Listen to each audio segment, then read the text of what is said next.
8:25 Sunday morning. Here's my headline. Well, Washington, D.C. is trying a very unexpected way to deal with its rat problem. City officials are rolling out birth control for rats using edible bait designed to reduce fertility over time. The goal is to slow reproduction in areas with heavy infestations instead of just relying on killing them.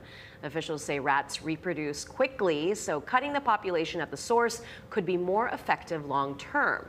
The program will start in hotspot neighborhoods alongside traditional traps and poison. A larger-than-life creation in Las Vegas is turning heads. A metal artist in Las Vegas is getting attention for his massive stainless steel sculptures. His latest piece, a 70-foot-long dragon named Goldspar, took 2 years to build.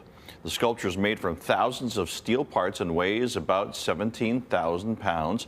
The artist says his work is inspired by imagination and designed to last for generations. Wow, that's really cool.